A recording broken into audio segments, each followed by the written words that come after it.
Hi, this is Wade, National Trainer for Accelerated Resolution Therapy, and if you're watching this video, it's more than likely that you've got one of our team members with you right now that is sharing with you the type of therapy that Accelerated Resolution is and what it does. And so I'm here to kind of help fill in some of the gaps. My background is that I am a licensed professional clinical counselor, a nationally certified gambling counselor, and a licensed alcohol and drug counselor.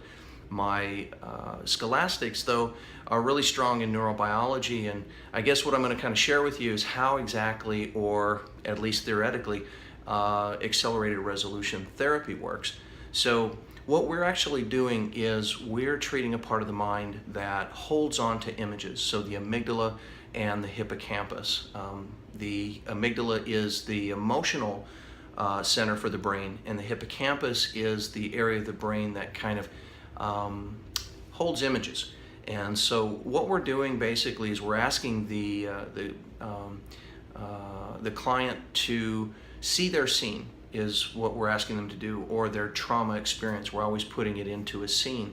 We're asking them to see their scene, and we're using bilateral or smooth eye movements to guide their eyes back and forth. And by doing this, what we're actually doing is we're lowering brain frequency. Our sedentary rates or sedentary levels are 8 to 30 hertz, and what we're doing through using the eye movements is lowering brain frequency to what we call alpha and delta waves. That would be 0.5 to 4 hertz. And so by doing this, theoretically, basically what we're doing is we're asking the amygdala and the hippocampus to contact and to connect with the medial prefrontal cortex. And so to kind of put this in layman's terms, we're just basically throwing icy cold water on hot trauma, and we're desensitizing or peeling away all of the emotions and sensations that are connected to these images, which really is what we're dealing with, is emotions and sensations. People that are working through trauma or trying to deal with trauma, it isn't so much the information or the memory, but it's the somatic response of seeing the image or the recollection of the memory. So if you think about this in an equation form, that the image itself, once it's procured, it creates a sensation and emotion, and that sensation and emotion then causes a consequence. So images equal sensation and emotion equal consequence.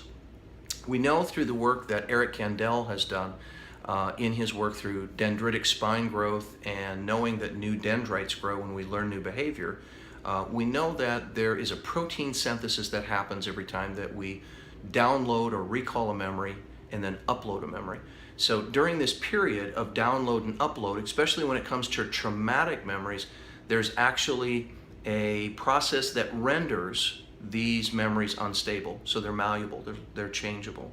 And so that's what we're doing, is we're taking advantage of this window of opportunity called the reconsolidation window to download the image, which is rendered unstable. We then ask the client to see their scene the first time through, from beginning to end, underneath the eye movements again. We're asking them to then see it a second time. And what they're going to recall at that point is that the images or their scene no longer has emotional power. It's been desensitized, so there's no emotion and sensation that's connected to it. And that in itself can really take the client back. The next step is taking advantage of that window of opportunity, that reconsolidation window. And what we're basically doing is asking the client to come up with a new and better scene. So to come up with something that maybe was what they wished would have happened. So in the case of maybe a car accident, maybe the car accident never happened. Maybe they decided to go someplace else, never took the trip. And they'll play that out in their mind, kind of step by step, coming up with new and better endings underneath, again, the guise of the eye movements. And what's happening is we're laying down basically new information on top of that same dendritic spine that the old information came from. And so the next time that they're triggered around this situation, so let's say that this client maybe goes to this to the street or to the area where that accident happens.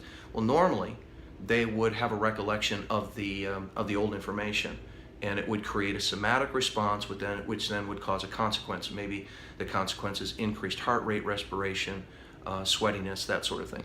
Now that they've put in some new information, there is going to be a new set of sensations and emotions, and what we're asking them to do is come up with something that's new and better and good. So basically what they're going to have is this new and better good sensation that's tied to this image.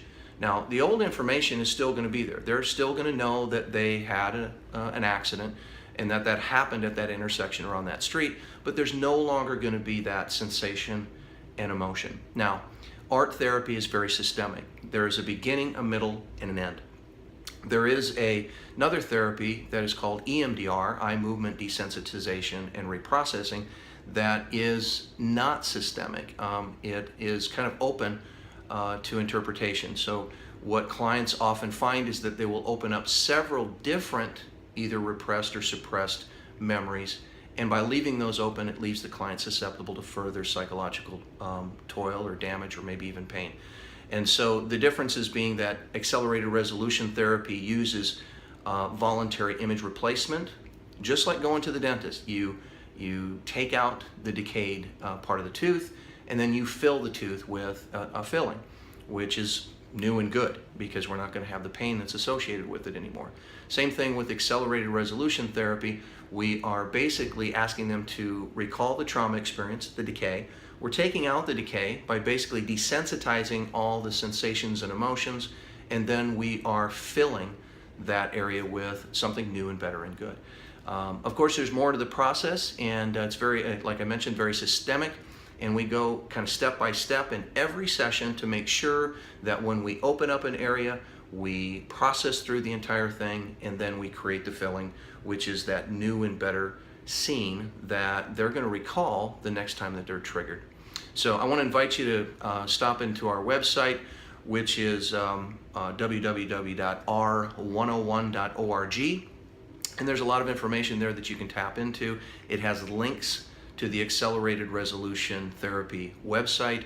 And our team member that's with you right now can give you more information about how to contact me directly so that we could have further conversations about the science behind why accelerated resolution therapy works. And I want to thank you for your time, and I hope I get a chance to talk to you one day. Thanks.